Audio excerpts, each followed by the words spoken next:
Happy New Year and welcome to the first episode of the Max Term podcast for 2024, or at least the first full-length episode, if you will. Kyle Stitch here alongside James Finch, and today we're going to have some fun with the fact that the calendar has turned and everyone's making resolutions. So James and I are going to make one for each team.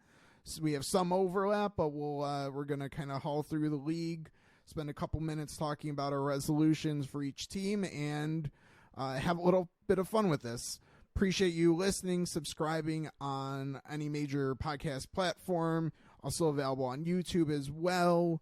Follow us on X, formerly Twitter. Got it right for once. At AFP Analytics is where we post a lot of our content. At Max Term Pod, we also is where the podcasts kind of come out from originally, and then both of our personal accounts can easily be found from either of those. Also, all those accounts are also on the new Blue Sky app. We haven't put a lot of content out there, but we'd appreciate you following, and we would start putting some content out if we're not just speaking into a void, if you will. So any ads, anything like that associated with this podcast are not necessarily products that we're working with endorsing. We'll be very clear if we are working with endorsing any products. And this is a podcast about our opinions this episode. Absolutely no inside information, no anything like that. We're just having some fun kicking off the new year in what we think hopefully is a fun kind of hockey way. I think we have some good resolutions here, some kind of silly ones, and maybe a few less serious, maybe not as good. But we're going to just go A through W. I would say Z, but there is no Z team. W ending with Winnipeg. So starting with Anaheim, we have similar ideas for what Anaheim needs to do. I'll throw mine out, and then because yours is a little bit more specific, I said a little bit more generally, they need to give their younger players more opportunities to play in their lineup. Don't go out this offseason especially and get more fillers. Let their young players fill those roster spots. Yeah, I 100% agree. That's just kind of where they are in their rebuild, is give your young guys a chance before you make any type of bigger moves. I was a little more specific. And again, I want to say if my resolutions differ at all, it's not necessarily an instead of. It might be an in addition to. But in this case for Anaheim, it's very similar. I said fix/enable Trevor Zegras. I said that thinking, one, not off to the greatest start this year, but I also think very early in his career there was a lot of hype, and it may have built up to a little bit more than he was able to really handle. Good, solid player. They should be pretty focused on trying to maximize his potential. Yeah, and I think the fact that they didn't get a long-term deal done with him this offseason, it doesn't bode well. We talked about it when he signed the deal. It just doesn't bode well for the long-term relationship there, especially if he's not progressing. I think there's already going to be a little bit of kind of frustration on his end because he didn't get that contract. If he's not performing for the team, I think there's also a chance that if we were to sit here and do this again 1 year from now, the resolution for the Ducks could be trade Trevor Zegras. It very well could be, and I think right now it kind of goes back to that a little bit more vague or broader resolution that you have. Embrace their younger talent. See what you have. Try and provide them the environment to do well, and if they don't, then you make your decisions. So Anaheim moving next is Arizona. We both have one of the same resolutions, so I'll get that one out of the way. And then your second one I like a lot is something that I thought about as well. Arizona, first and foremost, you need to figure out your long-term arena plan. You need to have a deal done so the team is either committed to staying in Arizona, or if there's no new arena deal done in the early part of this year, might be time to pull the plug, unfortunately, in the greater Phoenix area and move elsewhere, unfortunately. Yeah, I agree. I had that one listed too. The other thing I had listed here was just stay the course. Right now, Arizona's still kind of in it, and it's not necessarily going to go away. They just can't get too excited where they're spending high-level draft picks and trades for rentals to make a push. Now, maybe we get closer to the deadline. They're still doing very well. Maybe you consider like tossing a fourth for someone. But really, when I look at Arizona, it's great that they're doing well. I think they still need to consider selling off veterans this year at least. And maybe it's literally stay the course and they just go through the end of the season with what they have if they're still playing well. But don't get ahead of themselves.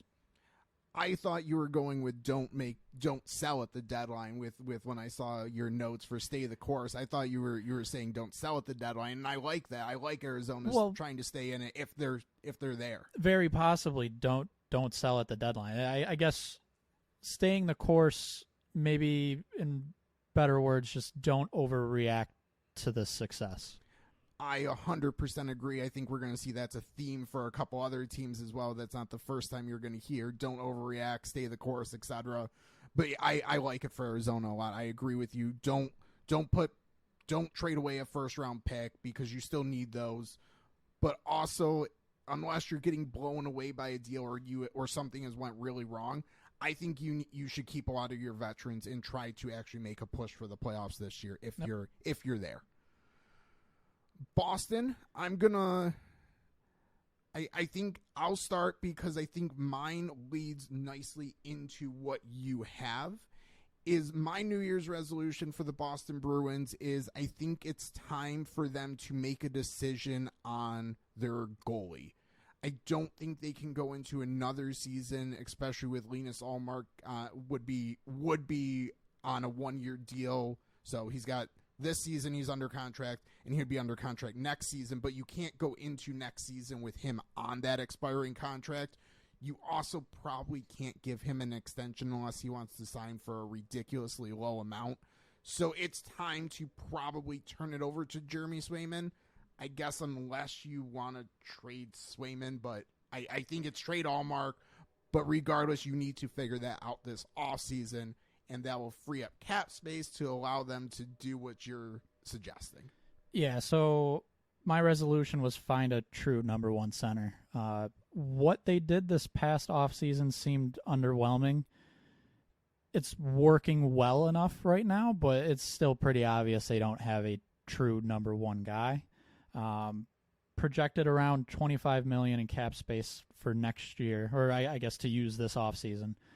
DeBrusk and Grzelcyk are UFAs. Swayman's an RFA. Those are kind of the main three for Boston. I agree. I would keep Swayman, move Ullmark.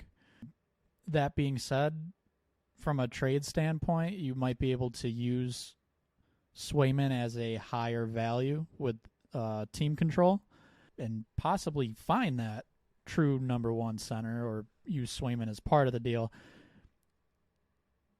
Regardless, I think Boston is in a good spot. They're not hurting too badly from Bergeron and Krejci leaving. But I guess their core is only going to get older. And right now they are still very much in a winning window. Find the 1C. I think that's the key point, because this is not like Matt Potras slander by any means. It's just he's not there yet. Maybe he could be, but not in the time frame you're looking for if you're Boston. So get a number one center, but really you have to probably figure out your goalie situation to see how much space you have to work with.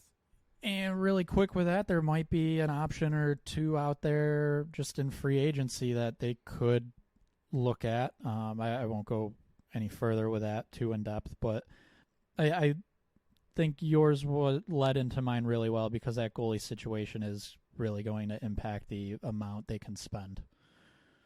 Buffalo Sabres up next. I think they're very simple. They need to figure out who they want to be, what type of team they want to be. It's come out that they've made some adjustments to their system, play style a little bit, and they were one of the highest flying teams last year, and this year it's just not working. Yeah, so I put the exact same thing you had. I don't even know if there's a whole lot for me to add to that. They, just like you said, they were one of the best offensive teams last year, and it looks like trying to be a little more well-rounded may have backfired a little bit. A lot of those top players last year aren't quite, I guess, honestly, they aren't looking too comfortable this year. They really need to figure out what kind of style they want to play. I don't know if it will just start clicking at some point. I don't know if it will require a different core or different group of players to fit the new style. But regardless, what's happening right now with Buffalo is not going to be good for the future. I think it goes a little bit back even to last offseason where the signings they made, the acquisitions they made were Connor Clifton, Eric Johnson in particular, were just big physical defensemen, and that seemed a little bit like square peg round hole fit, and it kind of has been. Yeah, they've provided value where they've been asked, but that's not really what the Sabres needed to address. So yeah, maybe they'll pivot back this offseason. If not, either coaching change or core change or something's going to happen because there's not options. Yep. Calgary, again, we're in the same realm here. I think the word that needs to be used is it's time to retool. Yeah, so you mentioned certain players who could be on their way out, and I 100% agree. So you've got your Lindholm, Hannafin, Tanev. I would try to bring them back and re-sign them, I think, at this point. But I'm not breaking the bank to do so. It needs to be a good deal, and if it's not, I'll get some assets for it. I like the retool over the rebuild. I think all of their skaters in general, they're doing actually fairly okay this year. They're bad in goal. Vladar is bad. Markstrom is a little below average, so I'm going to say Markstrom's not been good. And Dustin Wolf, their rookie, this is only in 5 games played so far, but he hasn't shown any real, wow, he's about to take over for us. They really need to figure out their goaltending, because if they had even average to slightly above average, we might not be saying rebuild and retool. We might say, go find this one missing piece at the deadline to compete. I think what's interesting with Calgary is a lot of the players that have kind of had a little bit of a positive impact and I think led them to win some games are the younger guys in positions that is not goal. So I think it's time to give Justin Wolf a level of runway to work with and see what you have, because at forward, like Connor Zary, when he's played has had a very strong impact. Martin Pospisil has had a very strong impact for the Flames. And those are guys you weren't necessarily expecting, but they're giving the young guys a chance to make an impact, and I think you need to do the same elsewhere on your roster. So that's why I lean towards retool, is you might have the pieces, but you need to give them a chance. 100%. So, Caroline, I think you, with what you kind of came up with, summarize them best. Yeah, so I put organizational stability, and that factors in the coach and their AHL affiliate, or lack thereof. So starting with a coach, Brindamore, he's, I would say, probably going to be one of the more sought-after coaches, who I guess is a free agent at the end of the year. I think it would be a no-brainer to keep him, but I also think that price-wise, maybe it doesn't quite fit what Carolina would like to do. So there's that issue, but there's also the issue of not having your own AHL team.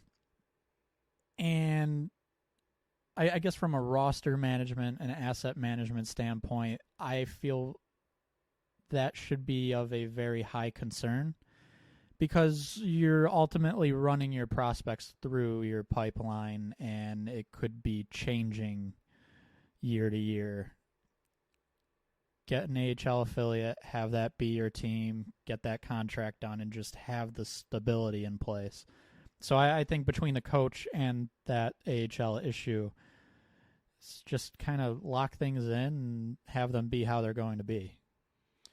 Yeah, those are basically it. Maybe they need to look at a goalie, but that might be a little bit of a lesser concern if they can get those other things in place, like having proper place to develop that goalie might be the number one priority, and maybe things will fall into place after that. So yeah, and one thing I'll say with the goalie is this was one team I actually really liked the three goalie situation with Anderson, Ranta, and Kochikov.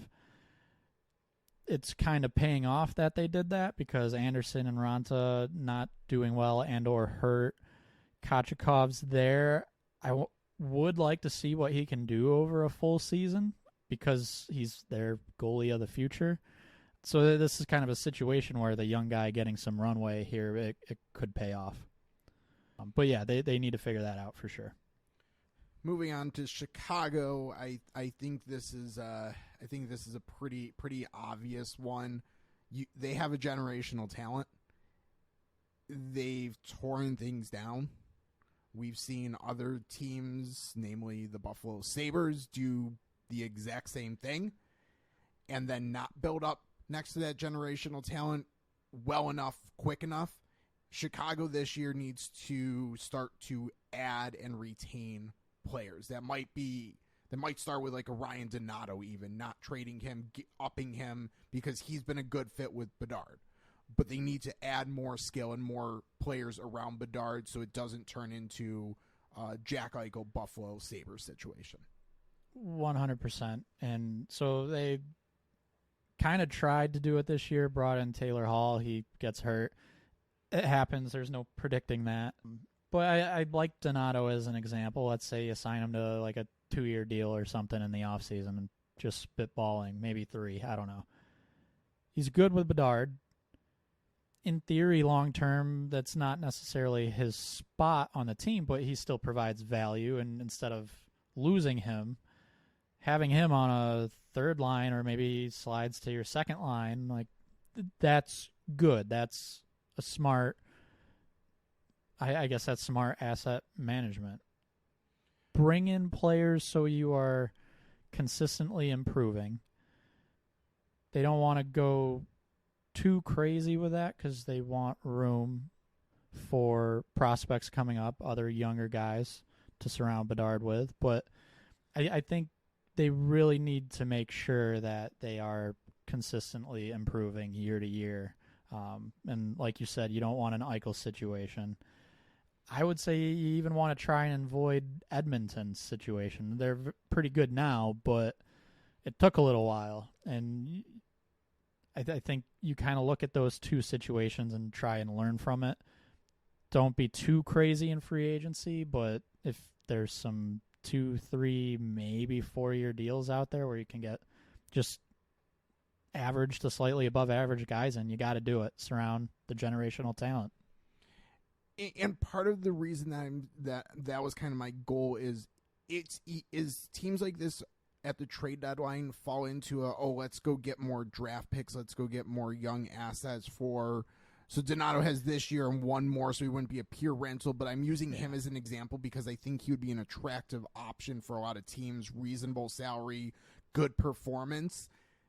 Chicago has potentially 2 first-round picks each of the next 2 drafts, 3 second-round picks this year, 2 the year after, 3 again in 3 years. That's enough to work with. You don't need to be kind of marginally trading these guys. So I want to see some stability with with the players instead of trying to squeeze an extra 3rd-round pick in next year's draft. Yeah, so that's right where I was going with that. Is I think there is, for all of the veterans on that team, there is a price where Chicago can't really say no to it. But yeah, if it's trading one of them and you get a third or a fourth, like you need to make sure you're balancing that out with, are we making the short-term situation worse for our young players? Bedard's going to be the one mentioned, but there's some other young guys. There's Lucas Reichel not having the greatest start to his career this year. You want to surround these guys with a positive supporting cast, and getting an extra fourth in the draft doesn't really make sense. Colorado, I had a few I'll jokingly throw out because it's different from you. Colorado needs to just get healthy. Landeskog, yeah. Landeskog in particular, but just get healthy. Arturi Lehkonen would be another long term. He's on long term injured reserve now, but get your good players back. You have a slightly more pointed one, and I don't disagree with your idea either. Yeah, goaltending. Georgiev was fine last year. He's not this year. I have always kind of viewed him as like a 1B at best. Very good team, so that can be hidden a little bit, but I think he's, at least so far, having a bit more of an off year than he usually would. That's kind of, when you look at their roster, that's the obvious, like, they could improve here, is their goalie. I think they have Ivan Provostov, who was, I think, with Arizona at one point, and he's played fairly well for them this year, but he's not really a long-term, I don't think he's a long-term, like, number one guy. It's finding the number one goalie. Don't want to go down the rabbit hole too much, but they would seem like a perfect spot for, like, a Linus Ullmark if a trade in the offseason were to happen. But honestly, for Colorado, that's something they should be looking for at the deadline as a goalie. Yeah, I would agree with that entirely as well. Next team up, Columbus Blue Jackets. I think this is a pretty clear-cut one. They need to commit to either letting their young players go, make mistakes, go with it, or I guess trying to compete and making better moves to do that. I mean, I think the correct answer is young players. So do I. This is one where this past offseason we could have said something very similar to what we just said about Chicago, of you've got some young players, but try and surround them with a fairly decent supporting cast. What I think Columbus did was they looked at that, said, okay, and they did it a little bit too much. And what kind of ended up happening is you have a team with a handful of higher paid players who ultimately aren't getting the job done, and it's less space to see and really provide opportunity for the younger players on the roster. I look at Columbus, and just the way my head works, I would love to see them just completely rebuild everything they've done in the past couple of years. Just ship them out if you can, get something for them. I guess that's the way I would put it. They wanted to surround their young guys, and it kind of ended up being, we have some young guys to go along with our random veterans from around the league. I think the best way to kind of sum up Columbus is look at their defense. This offseason, they went out and got both Damon Severson and Ivan Provorov, and that's led to blocking. I mean, David Jiricek is the number one example. He's been, like, he started the season in the AHL. He should have been in the NHL all year. He should be playing top 4 minutes for them already. And then they also have been, like, Adam Boquist's name has been in the rumor mill all season. You know, I like, there's no reason to have his name in the rumor mill because you voluntarily went out and got Severson, Provorov last year, Eric Gabranson. So let's embrace some of these young guys, let them play, see what you got, and go from there, because they really haven't seen what they've had from most of those guys. Yeah, I fully agree, and I think it would be unfair to not point out that Zach Werenski, who's probably their best player, I would say probably their best player right now. Goudreau's good, but he hasn't been that good this year. Werenski's been hurt for a lot of the past, this season and last year. That definitely, I'm sure, impacts them a little bit. I don't know how much better they actually are, even with him back in the lineup. I guess with him in the lineup, I would still say they kind of need to figure out what path they want to go down. That's the issue here. So another pretty easy one. We have kind of the similar idea here. Dallas Stars. I think their top priority is they need a reliable option in goal to pair with Jake Ottinger. That does, like, Ottinger should still be playing the majority of their games, but they need someone to be able to give him a rest at times and not run him into the ground in the regular season, because they're a team that's built for a long postseason run, and you want Ottinger healthy and fresh for that. Yeah, so I agree. What's weird is so far this season, Ottinger has actually been pretty bad, to significantly worse than his backup. That said, Dallas is a good enough team that it hasn't really shown in their record yet. It could just be a bad start to the year, which is what I believe it is. He's their number one and future number one. I do agree. We saw it in last year, I believe. He just ran out of gas in the playoffs. I don't think Wedgwood's a bad backup, but looking at the roster and where they can improve, that would be one of the spots, is find someone who could take a little bit more of the playing time. And then we both had acquiring a D-man. They don't have to necessarily do it. I think it could end up being a bottom pair depth defenseman type of addition at the deadline. But to poke holes in this roster, which is really what you have to do because there's not a significant hole, that's probably where they need to shore things up before the playoffs. Yeah, and with Ottinger, you wonder how much of last year's playoff burnout basically is contributing to not a great start to this season. Did he just get run again? That might be more evidence for you need someone else to be able to reliably spell him. Wedgwood, again, he's not the worst two, but probably more of a 3 in your organization where he can come up and spot start.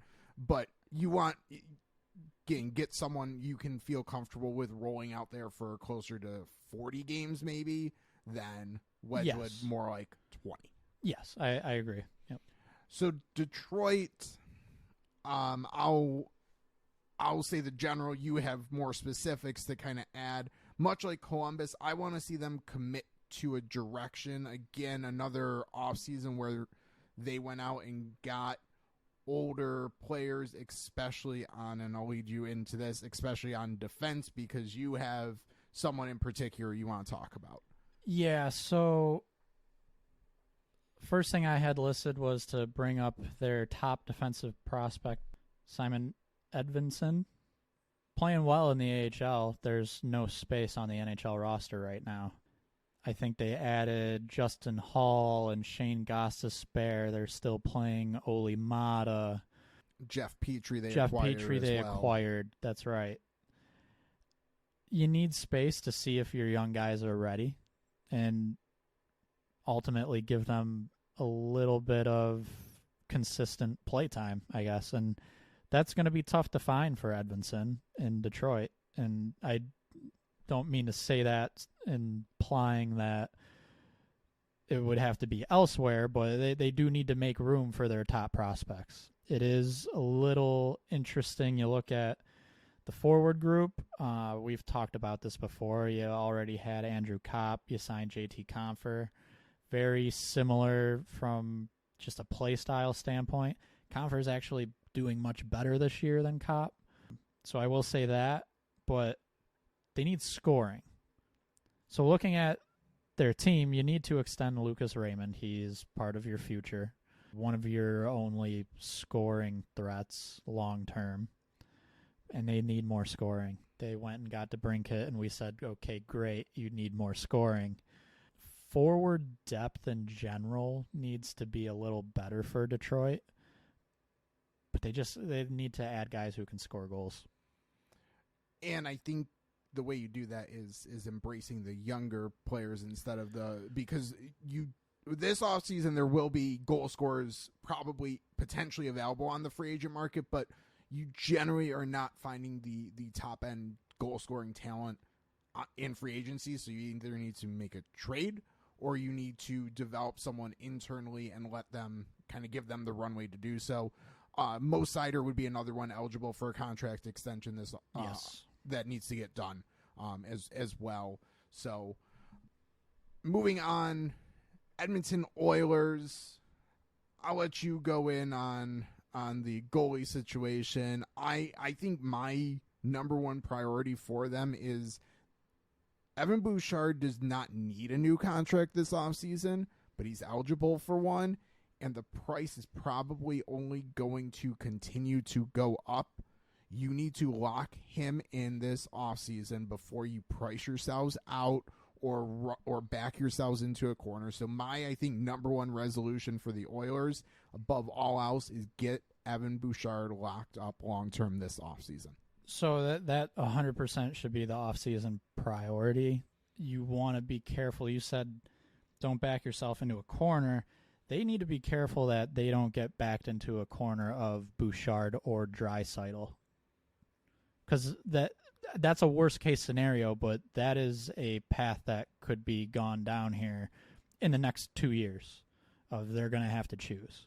If they're smart, they won't. That sort of leads me into this other issue of finding a goalie, because they've got a little over $7 million, I believe, tied into two goalies, Jack Campbell and Stuart Skinner. Skinner's all right. He's not great. He's having a little bit of a down year in comparison to how he's previously played. It's not quite a true starting goaltender, I don't think. And Campbell, they're really crossing their fingers hoping that he figures it out, because it's a tough contract to have on the books. They need to find someone who is average, who they can just rely on it to be a kind of average, solid goalie. Doesn't need to be a Vezina candidate, but just someone who you're not worried about each night. Going to be tough to do that. Maybe short term they can find something this season. Long term, it gets hard, because you need to have money there for Bouchard. You need to have money there for Draisaitl. Cap's going up. I'm sure they'll be able to fit in a solid goalie.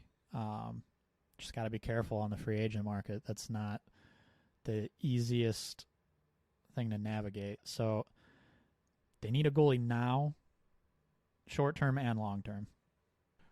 So the Florida Panthers are next up, and I think so much like Boston, one of us has kind of something that leads in. So yours leads into kind of what I was talking about. So yours, much like mine with Boston, was goalie situation. Yeah, so for Florida, and obviously the organization knows better than anyone what's exactly going on here, but more so, I guess, just for me looking at this, is Spencer Knight going to be an option soon? And by soon, I really mean next year. If he is, and you feel comfortable enough to roll with him, might be the time to try and move on from Bobrovsky. Now, a buyout will save you a little under $4 million, or maybe it's like just over $3 million. I think you'd be able to retain a bit, save a similar amount, and not have those extra buyout years. Retain in a trade, I should say. But that's the very obvious player, very obvious contract of, it would be good to use that money elsewhere and you've got a couple guys listed that are going to need to be figured out really maybe even in season this year, because free agency, Florida could get priced out fast. So just for Bobrovsky, a buyout would cost them 3 1/3 basically, or they would save 3 1/3 the next two seasons. So just a touch over $3 million per. So it's trading him and retaining might be the better option there, because the savings aren't tremendous, and then you don't have to spread it out additional years, which the additional years wouldn't be massive. It would just be 1.6-ish, 1.7. Still. But for a team that's going to be up on cap space because of Sam Reinhart, Brandon Montour, among others. So Reinhart and Montour are both unrestricted free agents this offseason, have the ability to sign with any team that they might want to. Those are two of Florida's most important, arguably most important players. Montour's point production, at least the 5-on-5, is down right now, but his underlying numbers have been tremendous since he's come back from shoulder surgery. And Sam Reinhart is just absolutely lighting it up. He's always been one of my probably favorite players, but he's now putting it, like, the points are there too. Both of them. We have an kind of an extension episode planned to talk about contract values coming up probably next week, so tune in for that. But they're looking at potentially pushing, I'm just going to say 20 million ballpark for the two of them. Maybe not quite that much, but we can allocate 20 million. If you do that plus Barkov, plus, all these other guys they have, they need to keep them, but the depth is going to become a question really quick. Well, here's the other thing. That savings with Bobrovsky, or maybe retaining a little bit, that might sound like not a ton of money. You said Reinhart and Montour, and I fully agree. Those are like the top two. Anton Lundell needs a new deal. He's an RFA. You might have to go short term there, just due to this cap situation. Gustav Forsling is a top 4 defenseman for the Panthers. They could very well lose 2 top 4 defensemen. This is a very big offseason for them as far as like what the future of their team's going to look like. This offseason, they could also talk extension with Sam Bennett and Carter Verhaeghe. Now, you sign Montour and Reinhart, you find a deal for Lundell, let's say all of that happens, it works out great. It might be tough to talk extension with those other two. But the main point here is in the next year, and then even extend it one more year, Florida could look like a very, very different team. And I guess the relation in these resolutions where I mentioned Bobrovsky, it now might be the time, even though you're not saving a ton, like every little bit is going to help. Yeah. So so my resolution to sum it up was figure out Reinhart and Montour in season without wrecking the depth across your roster. And again, that you named a couple more players. There's other guys. I would say I don't think Sam Bennett's breaking the bank, but like Carter Verhaeghe's a 40-goal scorer. Like that could get pricey pretty quickly as well. Sam Bennett's someone that teams are going to pay as at least a middle 6 center. So, I mean, you could be talking 5+, and it's not insignificant. So, and Forsling isn't a number 1 defenseman, but you could be looking at 5+ there as well. It's going to be hard regardless to make all of this work. They're probably going to lose someone. If they feel Spencer Knight can come back and be their guy, I feel like they should be able to find a taker for Bobrovsky 2 years. Let's say you retain 4 and free up 6. I could see another team taking Bobrovsky for $6 million on 2 years. So something like that. You got to free up money to sign these guys. Yeah. So Los Angeles Kings, we are actually quite different here. You probably don't disagree with what I'm about to say, but Not at all. mine for the Kings is find a reliable long-term option in goal. Cam Talbot's been good this year, but he's not much more than a year, maybe two of an answer. And with the rest of their core being what it is, you need someone to go along with that core, and they don't have that someone right now. And part of that core is one of the things that you say they need to get done. Yeah, so I 100%, if not 110%, agree with finding a long-term goalie. I picked something different just because it's important for them. It's a Quentin Byfield extension. He started off slow in his career. This season, he is looking like the top pick that they were expecting. And ultimately, I will say the Kopitar long-term replacement. Need to get a deal done. We've said numerous times how important it is to try and go long-term and not a bridge deal. He needs a new deal. Get it done. He's going to be one of your top players for a decade. LA, one of the best rosters, great players. Let's figure it out. Make sure all your ducks are in a row for a long-term sustainable success. I think sums up their New Year's resolution. Yep. Set yourself up for long-term success because you have the pieces to do so. Minnesota next up alphabetically. I'll start because it leads into what you're kind of getting at, and I really agree with what you're about to say. So mine in general for Minnesota is let younger players play. I mean, we've said this for other teams already, but they've multiple off seasons added veterans like a Pat Maroon, for example, that's taking a roster spot from a younger player because they need to figure out what they have, and yours is a player in particular that they need to kind of figure out what type of player he is. Yeah, so I mentioned Minnesota needing a number one center, which I think people have been saying for years. Even in the Koivu days, still kind of saying we don't have a true number one. You need to find out if that is already on your roster, at least in a long-term sense. And we're talking Marco Rossi. He dealt with COVID pretty severely, which set back his development. That's pretty obvious. This season, he seems like he's starting to really catch on to an NHL game. He's producing well. That being said, my issue with Minnesota, and I'm not saying they're doing this because they're not, but they need to put him in the absolute best possible situation. And that means playing with either one of or both of Kirill Kaprizov and Matthew Boldy. Now, I believe they've had him playing with Kaprizov, but Kaprizov's hurt right now.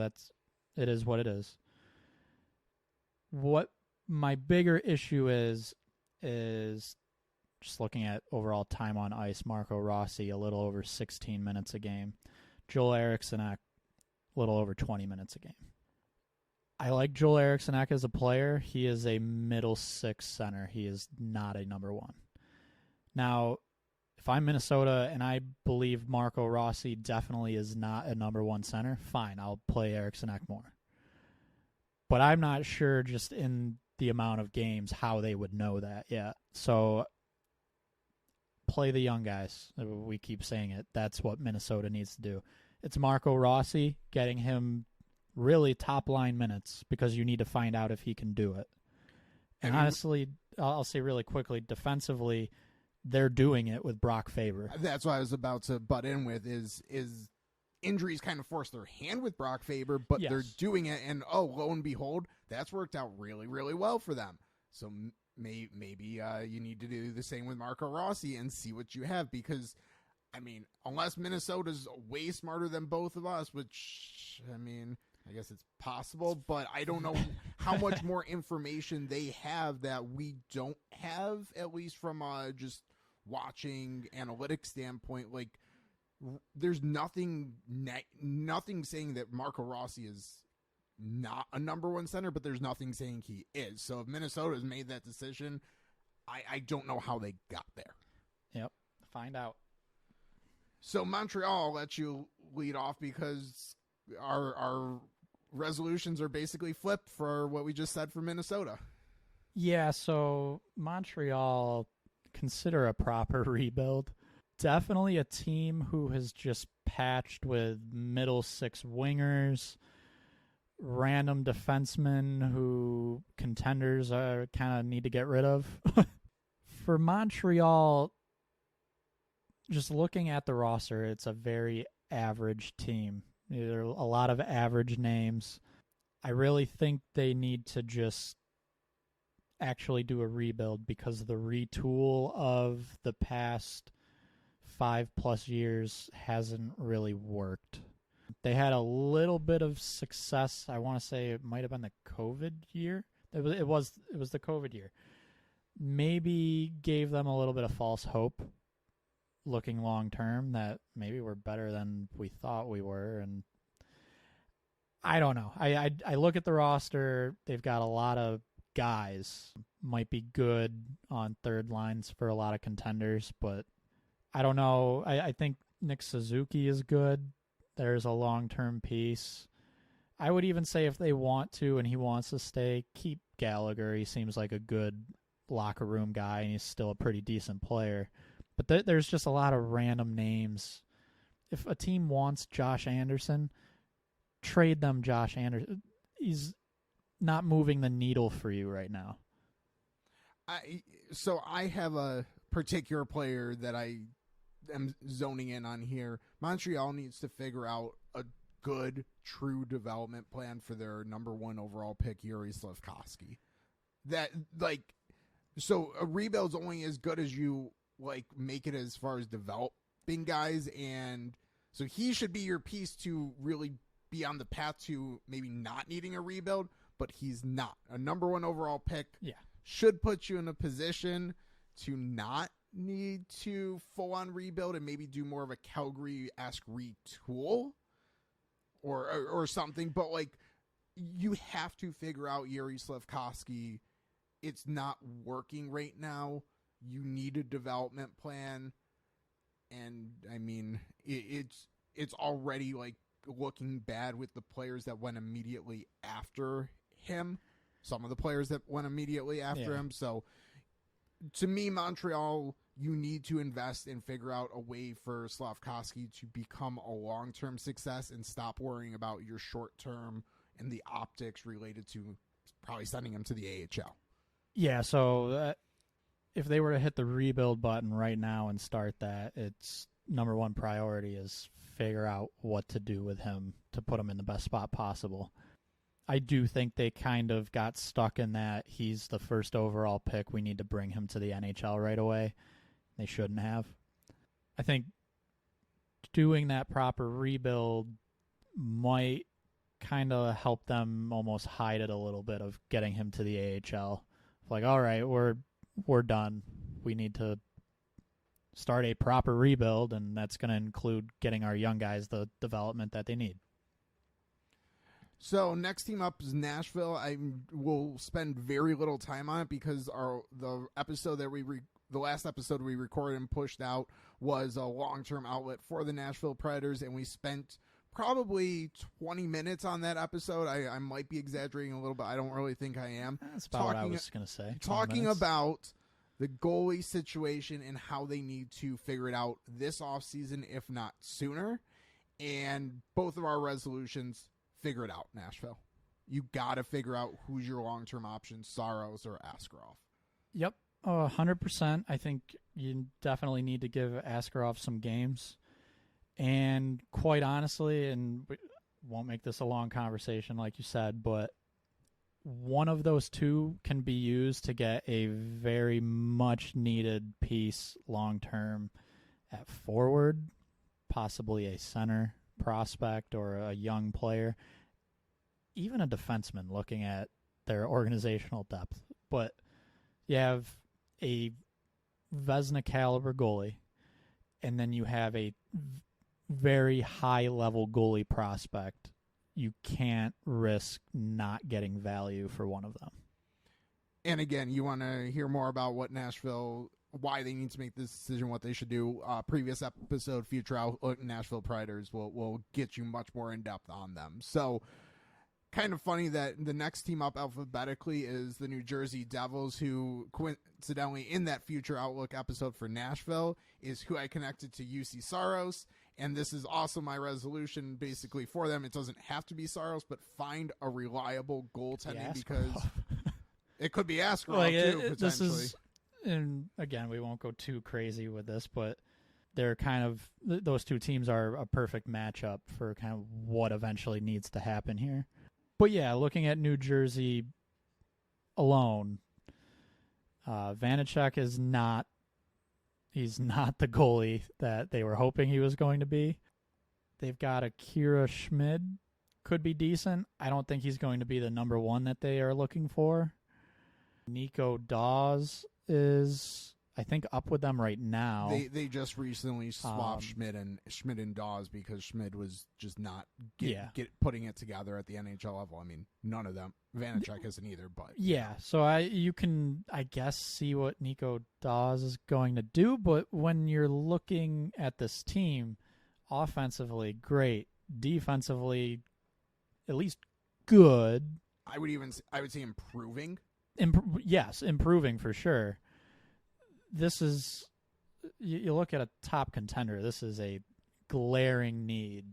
If they want to win a cup and make it through the playoffs, they need someone there. I don't know at this point. I don't think Nashville is trading Saros this season. You might be able to get an Askarov, but you're also going to have to give up one of those offensive, probably NHL pieces. And maybe it's a little easier than that. It's just a patch job, and you get like a Jake Allen or someone for, well, I guess he's not going to be a rental, but regardless, they need a goalie that I think you have it here perfectly. Reliable goalie, someone that they can trust. Yeah, because I think as you ran through their forwards, if they can stay healthy, elite defensemen, Luke Hughes and Simon Nemec are really rounding into something special, adding Dougie Hamilton to that mix. I mean, among others, Jonas Siegenthaler is a really good depth guy. They have all the pieces outside of goal. You can't go into the playoffs with those pieces outside of goal with the goalies that are currently on their roster. New York Islanders, I mean, I struggled with them a little bit, but I think this one's actually a pretty strong resolution for them. They need to get, just like we said with Edmonton, with Bouchard, the Islanders need to get Dobson figured out, and kind of Edmonton and the Islanders might be playing a little bit of chicken with each other, because I think realistically you want to be first with them, because the one that signed second is going to probably just get a little bit more. And if you're either of those teams, you don't have the cap space to necessarily do that. So Islanders, Dobson extension, doesn't have to be done this summer, but he's eligible for it. I think that's what they need to figure out. The sooner the better, for sure. Islanders have actually, I would say they've done fairly well with their contracts, at least as far as making guys fit that you thought they were going to lose. You get Mayfield, long deal, lower AAV than a lot of people expected. Pierre Engvall, same thing. The Islanders can talk extension with Brock Nelson, Kyle Palmieri, Noah Dobson. I think Nelson might be one they look to keep. Maybe. It feels very much so like a core piece to the Islanders. Might not be someone we necessarily identify as a long-term core piece, but they keep re-signing Cal Clutterbuck. So regardless, Dobson needs to be a priority. I think the longer they wait, the bigger the price tag is going to be. And I guess I was more so throwing that out there as Brock Nelson's really the only one you might need to give some money to. They should be able to get a deal done with Dobson, but just kind of looking at them, I fully agree that's kind of got to be their priority in the next half a year to a year. Yeah, because if they don't get that done and they start to add contracts around him, that could cause a tough situation, salary cap-wise down the road. So figure out him first and then let your other pieces fall into line. So that's their big one. The Rangers are next up. I very generically said they should use assets and go for it this year because they have one of the best. They're playing some of the best hockey in the NHL, and they have one of the best rosters, frankly. Yeah, so I think at some point we'll have an episode where we go through our preseason predictions. I'm going to leave your Rangers take for that episode. I'll kind of mention mine where I had them just making the playoffs, and I had Shesterkin as my Vezina winner. And I think that's important to mention here because the Rangers, I believe, as of tonight, are in first place in the Metro. Shesterkin is not the reason. Shesterkin actually has been average at best and really slightly below average.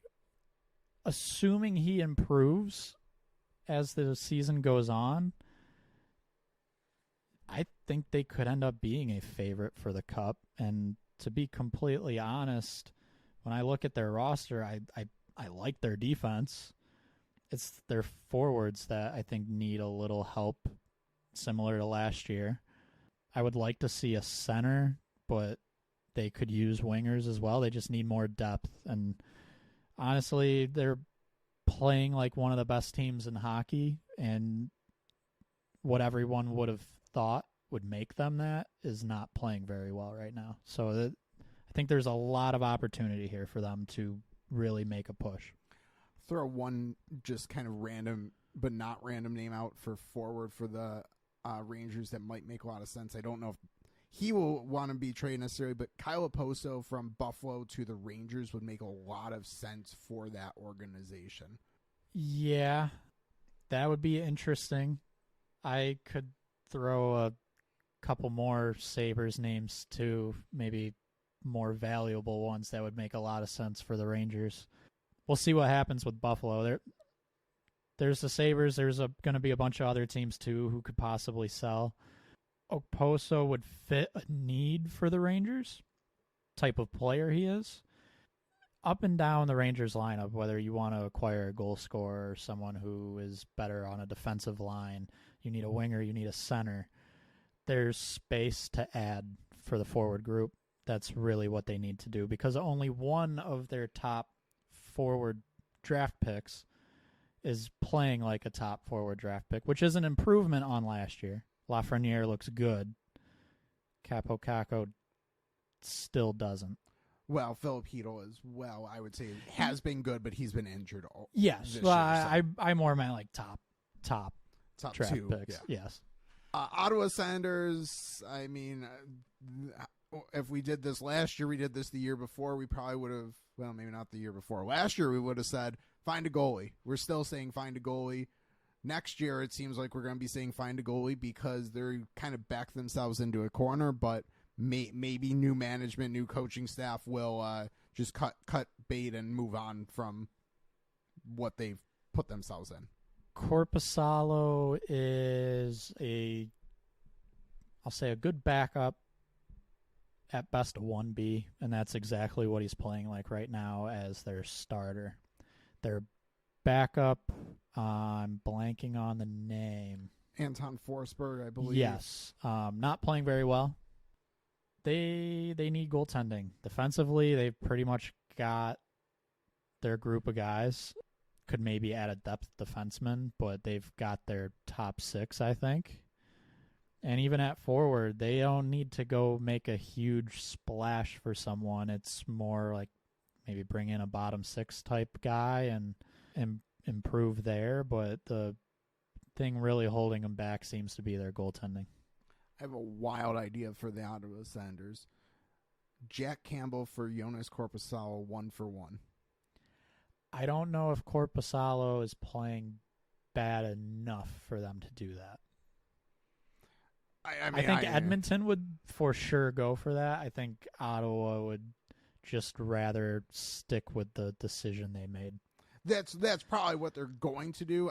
I don't know if I'd confidently say Korpisalo hasn't been that bad because he's been one of the worst goalies in the league. But yeah, he has I'm not saying it's been gonna good, happen. But yeah, I guess I more see Campbell as like he's at the bottom right now. He's rock bottom for a goaltender. So it's an interesting thing to bring up, though. Yeah, again, it's not going to happen, but it's at least in the realm of like, hey, this actually, if you look at this on paper, could make a level of sense. Philadelphia Flyers, much like we laid out the Arizona Coyotes, stay the course was your basically phrase. I like that. Stay the course. Yeah, and I think it's very similar to Arizona where I said stay the course. That might not be the perfect words. I think it's a don't overreact situation. Similar to Arizona, you kind of mentioned this. I guess I sort of did too, but I remember you really saying it. It might be good to not necessarily sell off the players that you thought you'd be selling off. We'll see what happens leading up to the deadline. For all we know, they have a bad January or February. But it could be good to just kind of keep things how they are and see what happens, more so than get a third or a fourth for someone. Now, there's certain players who, I mean, over the offseason, we were hearing a first, multiple firsts for like a Scott Lawton. I really think they should have been going for that then, and they should still be going for that now. But similar to an Arizona, in a way, to a Chicago, it's working well. I don't know if they necessarily need to be selling off pieces right now. I'll disagree a little in that if their idea going into the season was to look to move Lawton at the deadline because they liked where the value is, I think they should stick to that. But I don't think they should necessarily feel the pressure to move Lawton or Konecny in particular. Those, I think, were two of the more popular names out there. And I don't think they need to feel any pressure to move them. If the deal isn't there, if the value isn't there, keep them. So that's where I'm at, though, I think, is you're not going into the season. It was like, okay, if you're a veteran on this team, flip a coin and you're gone at the deadline. If not, way more likely to be gone than not. I very much agree. This is kind of you could still move and trade people, just I don't think it's as cut and dry of like, oh, we can only get a fourth for this person. Okay, fine, we'll make that deal. If you can make the good value trades, you can still do it, but you're not necessarily. I guess you're not pressured to do so. Yeah, and the fourth is like Sean Walker, for example. Maybe you now need a little bit better of a draft pick. Otherwise, you're fine with him walking. Like a fourth, fifth isn't worth it if that's the best you can get because your team's good enough to at least to keep him on. So stay the course, Philadelphia. And related to that is you are doing well. Don't trade away assets you've worked hard to acquire and put yourself back in a bad situation. So, don't sell unnecessarily, but also don't try to speed things up because that could come back and bite you next year. Yep. Pittsburgh, I generically said improve their forward depth, really their bottom six. I think we're kind of on the same page. You have someone in particular you want to highlight that I kind of forgot about a little bit. Yeah, so I said bottom six forwards, like a bottom pair depth defenseman. You're looking at depth players for them right now. Might not happen during the season, but you need to re-sign Gensel, most likely. I would be surprised if they ultimately didn't and he walked elsewhere in free agency. Seems to be an important part of the team. It's a deal they got to get done. Nothing too crazy, I don't think. Probably in the 7s, maybe low 8s. But yeah, something to keep on the radar for Pittsburgh. Yeah, and again, we have extension episodes targeted in the near future, so subscribe and you'll see when those come out. But Getzel is one of the players I've kind of already run ahead of time, and you're dead on. I don't think he's going to cost as much as maybe people might think. Like maybe approaching 8, but probably just a little under 8 is his market value. So that should be a no-brainer for Pittsburgh to get done. I will say quickly that seems very much like a situation where whatever we believe his market value ends up being on, let's say, July 1st, I could see him going lower, staying in Pittsburgh. Yeah, absolutely, because Sidney Crosby's kind of made him, so he should probably stay with Crosby. So San Jose Sharks. I'll say they need to make trades. They need to make better trades than what they did with Erik Karlsson. They need more. Yikes. They need more picks, young assets, and then you particularly have an idea for making a trade that I fully agree with. Yeah, so I'll say I don't have like a specific prediction of specific players necessarily, but when I look at San Jose, they've got a lot of expiring contracts, really forwards. Kevin Labanc, Mike Hoffman, Anthony Duclair, Alex Barbanov. They should be using, and I mentioned the expiring deals because they've used 2 out of 3 retention slots, so Burns and Karlsson, and those aren't going away next year. They're going to be there for a little while. That one spot left open is pretty valuable. You don't want to take that up with, let's say, make a huge deal involving Thomas Hertl.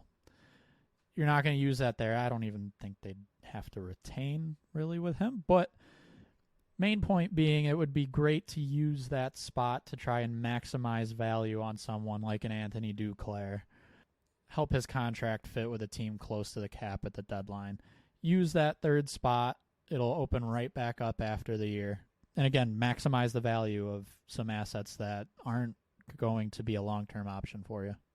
Even basically play middleman if it comes down to it. If that very well could be the case too. But yeah, don't use your last salary retention spot and not have it available again in this offseason is spot on. That's important for them. Next up, Seattle Kraken. I'll let you start. You've been on the goalie train with them a little bit more, so I'll let you go with that. Yeah, not a fan of Grubauer. Wasn't really a fan of the signing. They need a number 1 goalie. They've got Joey Decord there, who could, I think, be a decent backup. Chris Strider. Yep. I was blanking. I was about to say the Florida goalie. They don't have a number 1. I don't know how easy it's going to be for them to find it because they don't have tons of cap room, which kind of leads me into this next thing I'm mentioning is Matthew Beniers' extension. That's going to need to happen soon. I think they still could really use I said an elite talent, but I think you specified that a little more. I mean, we talked about Detroit earlier. They need another goal scorer. Seattle and Detroit, frankly, forward-wise, are very similar in my opinion. As they have they have some really nice, good middle six type players, couple clear top line guys, but get more goal scoring. Last year they were able to do it up and down the lineup, but I think that was a little bit of fool's gold. Players were a little bit hot, and then maybe some mistakes letting both Donato and Sprong walk in the offseason because they were 2 of their better goal scorers, so maybe that's part of the issue. Lower in their lineup, too. Exactly. That's looking at their team right now, it's kind of an issue for them, is lower in the lineup.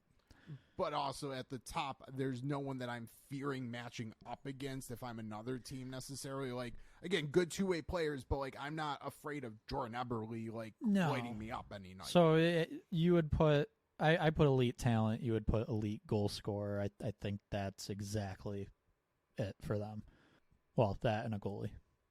And then my final one, much like I pounded the table for Montreal with Yuri Slafkovsky, Seattle needs to get Shane Wright going. I mean, I know they've tried a little bit more with him, but I think they've still kind of not handled his development perfectly either. So at least he's in the AHL now, but his AHL numbers aren't quite where I think you'd want him for a 4th overall draft pick at this point in his career. So they need to figure out how to maximize him as well.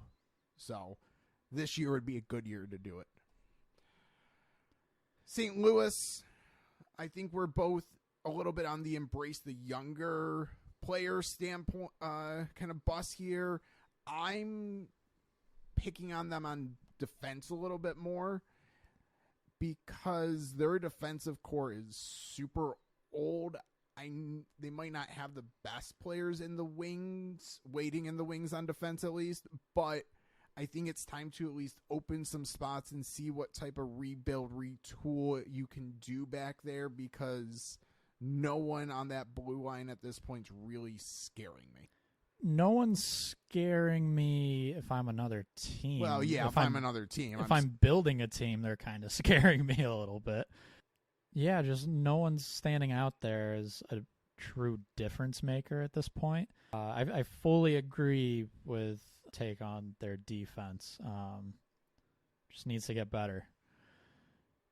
In goal, that's really where I have an issue. Joel Hofer. This is the first year he's really making his presence known as like a good, decent goalie, which is kind of what I think people were thinking he would eventually become. My issue is Jordan Binnington is still bad, still very bad. I think there's I'll say this there. I think there's maybe enough at the start of this year that maybe you could convince someone else that he's not bad. Maybe, but just looking at these two goalies that they have on the roster, Binnington is not good. Jordan Binnington's still playing a significant amount of games. Joel Hofer is actually playing pretty good hockey, a little above average. There's absolutely no reason for him to be playing less than Jordan Binnington. And unless you maybe, if there's worries like from a workload perspective in the NHL or something, they want to ease him in, fine. But if that's the case, we should be looking at a very even split, in my opinion. They might be working towards that.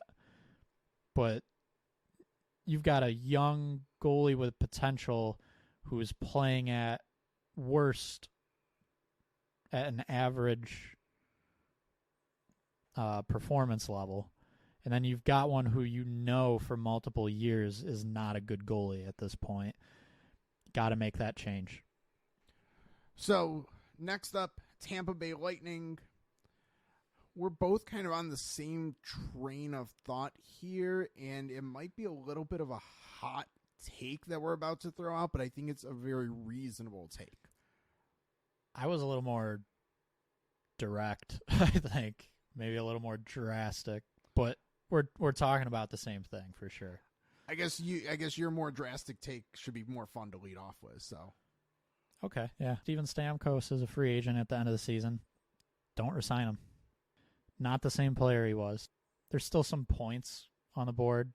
You look at that. Great. From an underlying numbers, advanced numbers, definitely concerning, and you don't need to be signing him long-term by any means. And even a 3-4 year deal would worry me a little bit. Stamkos, if I'm a team looking for offense, would still be an option. I would say preferably on the wing. That said, moving back to Tampa Bay, I don't think Stamkos signs for a crazy amount of money, but it could still very well be 6+, depending on what he wants to do. So let's say to stay in Tampa, he's asking for 6 for, I don't know, 2-3 years. $6 million against their cap. Their depth is terrible.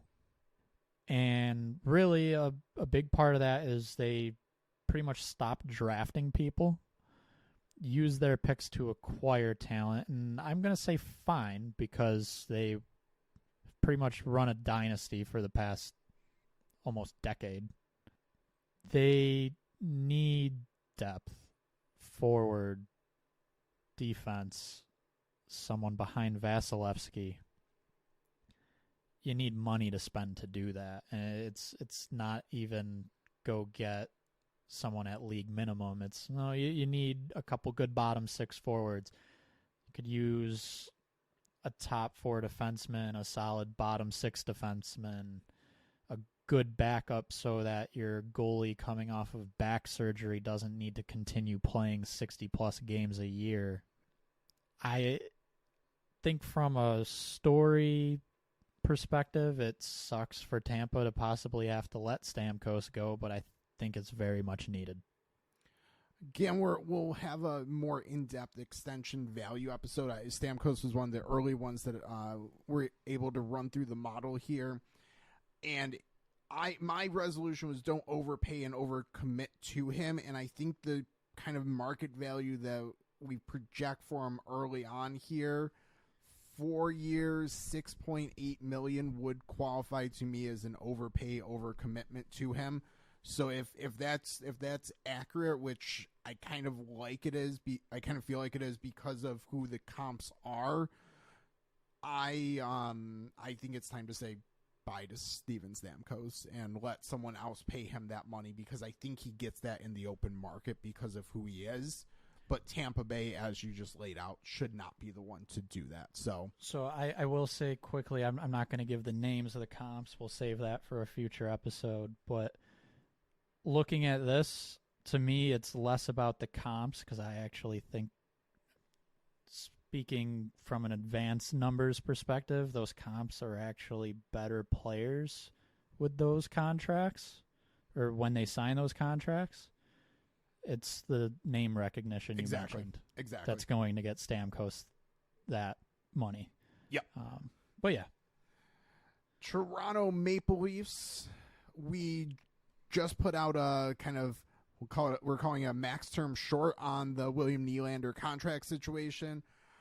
I think that really their number one priority is they need to get Nylander and Marner figured out, because where they come in drives the rest of the roster. Yeah, so I 100% agree with you, and it does sound like, if not already, Nylander's getting done. Marner, I mean, it's not getting done right now, but I think it's fairly easy to gauge right around where it's going to be, at least from a roster management perspective for Toronto. But that last thing you said is absolutely correct, drives the rest of the roster build. They need a goalie. That's really their issue. Samsonov is not right at the moment. They sent him down, see if he can kind of regroup and come back up and fix things. That's honestly their best option, the thing that they need to hope for. It's the easiest solution, but yeah, they need a goalie. Well, the easiest solution is Joseph Wall come back and be healthy and play at the level he was. But Samsonov also, because with his contracts and where they are cap-wise, they have no other option for the rest of this year, realistically. I've tweeted this thought a couple times. I'll throw it in right now. Is we talked about over the summer how arbitration in the NHL works. Might be a good idea to go back and listen to the episode, listen to it the first time if you haven't, because I wonder how much that arbitration hearing is contributing to Samsonov not being mentally strong enough to play goal this year for the Maple Leafs. Because I don't know, I mean, there's always things that could change. I'm not a goalie expert with small little tweaks physically or anything, but goalies is much mental, and arbitration would have been all about tearing him down. they need to build him back up, and maybe the fact that they tore him down so much in the offseason is leading to a little bit of the issue this year. So just food for thought there. But yeah, Toronto, if they can't figure it out with him, this offseason needs to make a different move, basically. Because Joseph Woll's good, but you need someone to pair with him 100%. Vancouver, I'll start because I think it leads. Actually, I think I'll start here because my thing kind of leads into yours nicely. I think they need to basically stand pat and not get sucked into the fact that they're towards the top of the standings. See where their current roster can bring them. Maybe a cheap rental is fine, but don't put yourself in a situation where you add money, especially beyond this year, because you have some guys that you need to pay and you need to get long-term deals done with them. Yeah, so I mentioned they need to be careful adding contracts. And it's for that reason. There's some deals to get done. Everyone's talking about Pettersson. He's the franchise player. He's a number one center. That's 100% correct. They need to get him done. That being said, I don't think people are noticing Philip Hronik on defense, and I believe he's playing with Quinn Hughes, and he's playing very well. That was ultimately a real solid trade for Vancouver. That's another extension that needs to get done. It's why they need to be careful adding contracts. They've kind of struggled the past 2-3 years and clearing contracts because they couldn't really make a ton of moves. And I think they're finally in a spot where they're going to be able to get some of these contracts done. Don't overreact at the deadline or during the season and bring in some deals that limit your ability to keep the players who are putting you in this current situation. Young players, too. It's not a veteran you might need to sign to a contract that's not going to age well. It's 2 young top players. So, I mean, we've talked about that theme for other teams as well. So, moving on, Vegas, we got 3 more teams here. We'll try and get them up as we're going pretty long at this point. Vegas, I'm going to lay this out in that they have both Aiden Hill and Logan Thompson as UFAs after, so they're under contract for this season and next season. And that's it. And both of them are set to expire at the exact same time. If you're Vegas and you're a perennial Stanley Cup contender, you can't go into a season without having a resolution there. Whether you probably have to give a long-term deal to someone, and you probably need to make that decision who it's going to be, unless someone's going to take less money or something. But you can't go into next season with 2 pending UFAs in goal. Yeah, I 100% agree. I think the longer they wait, especially going into next season, it's 1, you're not figuring things out long term, but 2, you could start limiting the value you would get back for one of them. You could start risking injuries, which both have had in the past. That's kind of their main, really looking at their roster, that's the main thing that they need to figure out. I mentioned something else just to throw something a little different in. It's more focused on this season at the deadline. They could use a little forward depth, I think, just in their bottom 6. Bring someone in. Maybe they get something done for maybe a little bit better than a bottom 6. Maybe it's a similar type of trade, acquiring a Barbashev-like player this year. But that's really what I'm looking for from Vegas through the end of this year is forward depth. Next team up, Washington Capitals. We're both on the same wavelength here. It's about Ovechkin getting the goal record, but really as he does that, you need to be retooling, because if you continue to think you're a playoff team, once he and some of the other aging guys are gone, you're in trouble. Yeah, and I would even say as far as that goal record, I'm willing to say I don't think any of the veterans on that team are helping him any more than some of the younger guys would be. He's playing a lot with Kuznetsov this year, and he's terrible.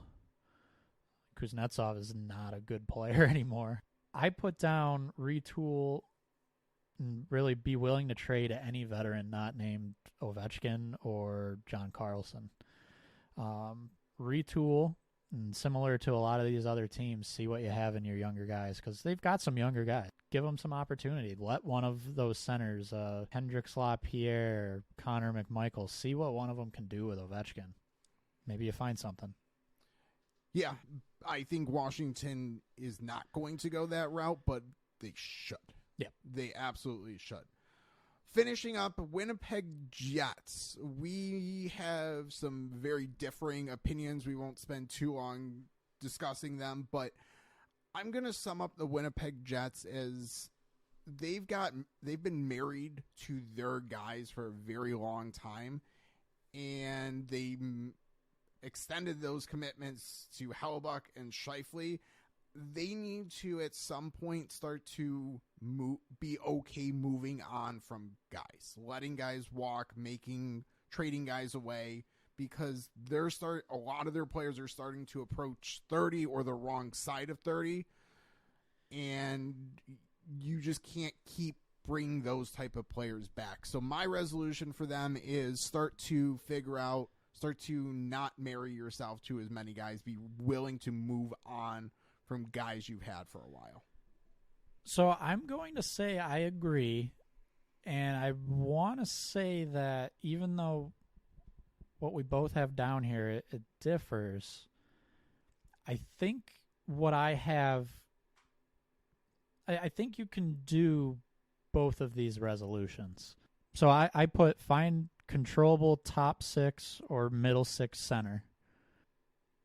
At the same time, I agree that really at some point it's okay if they let some guys go, and honestly it might be good. This is a team that could maybe use a little bit of a shakeup of who they are. So I agree with you, and I think at the same time it could be letting certain guys walk, maybe trading certain guys. One that sort of stands out to me is Nikolai Ehlers. Great player when he's healthy. That's kind of been the issue. I wonder if they finally just say, you know what, let's try something else and move him and use that money elsewhere. But looking at their roster, they've got their number one goalie. Their defense is pretty decent. They're going to need to sign some new deals, but it's pretty solid. I really look at the roster and say they could use some more center depth, and part of that being, I think Cole Perfetti is very good. I believe he's more of a winger at this point, and initially it was kind of thought maybe he would be one of their top centers down the road. Not really the case. Gabe Vilardi's been playing on the wing a little bit. I'm coming over in the Dubois trade, which is fine, but he's not being penciled in necessarily as a center. Go find another center. I wanted to be a little funny at the end of the episode and kind of mention something that certain fans might not like. I feel like, and I don't know if this player's available. Well, he's not right now, I can tell you that, but going forward, depending on what happens with the team, maybe it's this player specifically. I'm more saying this type of player, but a Casey Middlestat-like acquisition would be, I think, perfect and exactly what Winnipeg needs at this point in time. Yeah, I like that. I saw your note and I was trying to figure out who you were talking, and I'm like, okay, yeah, that's who he's talking about, because it makes a lot of sense. And he fits kind of with Vilardi and Perfetti in that he's probably a little bit stronger down the middle, but at the same point, he could slide over. Like, you don't have to be married to him at center. He's shown he can play on the wing if Perfetti does take a couple steps, for example, and is actually better suited at center. Yeah, he's a player that makes a ton of sense Maybe Buffalo can finally get Nikolai Ehlers back after however many years ago he had been talked about. But we won't go too deep in that one at this point. But yeah, I like that idea. Not young, but like mid-20s, still a couple years of restricted free agency, but someone you could comfortably give probably a 6, 7, 8-year deal to center with also some proficiency playing wing as well. I like that idea. So Middlestat or someone like him, but he's a really good example here. Yes. And again, he might not end up being available, but that type of player, really a second-line guy, that would help them out a lot. Yeah. A lot. Yeah. And Mesnikov is their second-line center right now. He's playing well, but you need to do better than that, I think. And potentially someone that could move up if Scheifele hurts, takes a step back, or something like that as well. So That's every NHL team's New Year's resolution. We appreciate you listening. We hope all of you have made the New Year resolution to listen to more Max Term podcasts this year. We'll try and keep them coming out as best we can. We appreciate you subscribing all major platforms, Max Term Podcast. Give us a follow. Any thoughts, questions, ideas, resolutions you want to share with us at AFP Analytics on X, formerly Twitter. And with that, we'll talk to you next time.